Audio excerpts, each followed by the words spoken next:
Hi everyone, my name is John Paul Tiernan. I teach Spanish and IT and Science here at Sancta Maria College, and I'm going to give you just a brief overview of what extracurricular life is like here at Sancta Maria. So, our aim at Sancta Maria is that when a student is coming to school in the morning, that they're not just looking ahead to their 9 classes, but that they maybe are also looking ahead to some activity that might be taking place that day. Extracurricular activities are important for students' development because they meet their needs maybe in ways that sometimes academic classes mightn't, such as their emotional development, their social development. It allows them a chance to meet people that they wouldn't normally meet in their class groups. It gives them a chance to express themselves, maybe be part of a team, or maybe pursue a kind of an individual pursuit. And just sometimes to burn off a bit of steam during the day, and a bit of physical activity can be very, very good for a student. So, to take a look at some of these activities in a bit more detail, team sports and ball sports always attract a large cohort of students, and we cater for those students with a variety of teams such as girls GAA, boys GAA. We're very lucky to have a fantastic all-weather pitch. This is it on a frosty morning a few years ago. The pitch is quite dry, so it can be used all winter long, and we get a lot of use out of it. Other team sports include volleyball, boys soccer, girls soccer, futsal, which is kind of like indoor football, and we established a rugby team a few years ago, which has it's growing quite quickly, and it's already had a nice little bit of success. Other sports that we'll say aren't team sports and might attract students who like to pursue kind of individual physical sports include our triathlon, and we run this most years. 2016, for example, we had a duathlon, a cycle and a run, and we've also tried to incorporate a swim into it, and we usually do this in April or May. Now, at this point I should add that this year most extracurricular activities are on hold because of our restrictions, and we can't mix class groups and the logistics and all that, but we hope that by September 2021 it'll be back to normal, and most of these extracurricular activities will be available to you. We also include some sports such as a golf team, a running club, athletics, and they participate sometimes in competitions around the country, and girls active, which we've had taking place, we'd say, at lunchtime and different times, which may attract girls who would like to be active but don't want to pursue the traditional sports available. In recent years we've had a badminton club, and we also take good advantage of our location. We're quite lucky to live in a place like Louisburgh, where it offers so many kind of outdoor pursuits such as Kirkpatrick, and our TY group usually climb Kirkpatrick at the start of the year as a kind of a bonding activity.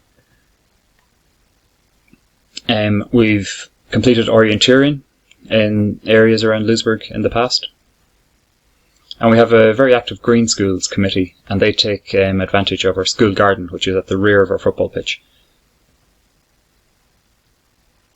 We've participated in national projects such as Eco-UNESCO, which was a project which investigated kind of ecological impacts of seaweed and various uses of seaweed on our local beaches. And personal favourite of mine is our surf club. So every autumn we try and bring our first years on a surfing trip, a bonding trip, and we're fortunate enough to be able to do that this year, because it was a perfect activity to work within the COVID guidelines. And we also have a core group of about 15 or 20 students who surf a lot, and we try to bring them out a few times in the year for a bit of coaching and to have a surf, and so they can say that they went surfing with their school, and just to acknowledge those students as well. It's not just about sports, I guess. We also participate in many national programs and kind of outreach activities. These are ongoing through all the year, and I guess they're kind of extracurricular and they're kind of co-curricular as well. some examples of these include the Digital Champion program, which we've entered 3 times, I think, in the past 5 years or so. A really nice program which kind of benefits students who have a strong interest in coding and digital technologies. The debating club has been very active in the past few years, and they've achieved a nice little bit of success, as has the public speaking activity, and this is a picture of Hazel, I think, a few years ago, winning an award in that. Curricular is a national art competition, and we've reached the finals of that on a few occasions in the last couple of years.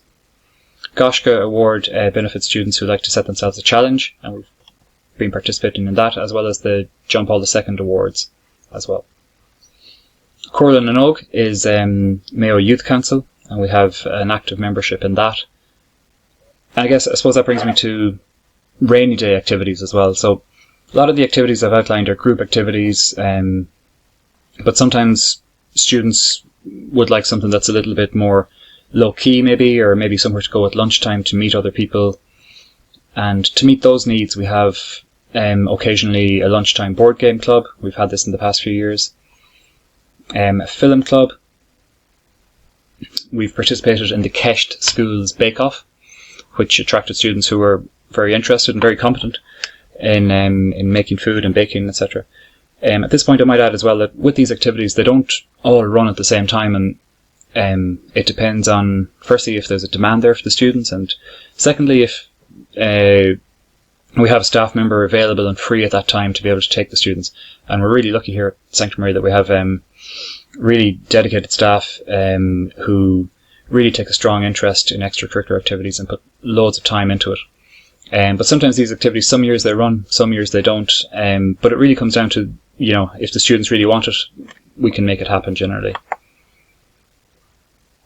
Musical events take place throughout the year. There's too many to mention. Maybe little Christmas events, for example. Right now, we're calling on the musicians in the school to help us put together a few little Christmas pieces. TUIs have been doing some musical events already this year.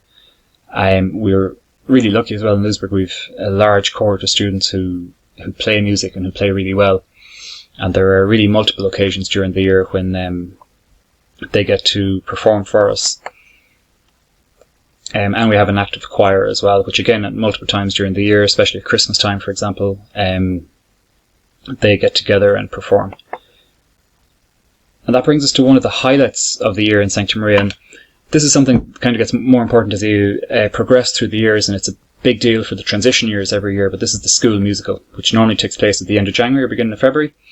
And we even have something planned this year, believe it or not, with the restrictions. But the musical is a really big event. It's a kind of a landmark event, a milestone event every year. And the students who participated generally take ownership of it and really benefit from it, really put everything into it. This is a list of activities just to give you kind of an idea of the amount of teachers involved and the amount of activities. This is from a couple of years ago. We'll be publishing one next year again, hopefully. If you'd like to get a better flavour or just see kind of the week-to-week activities, take a look at our Facebook page. You don't have to be a member of Facebook, but if you just search for Sanctum Maria on Facebook, you'll find us, or our website, sanctummaria.ie.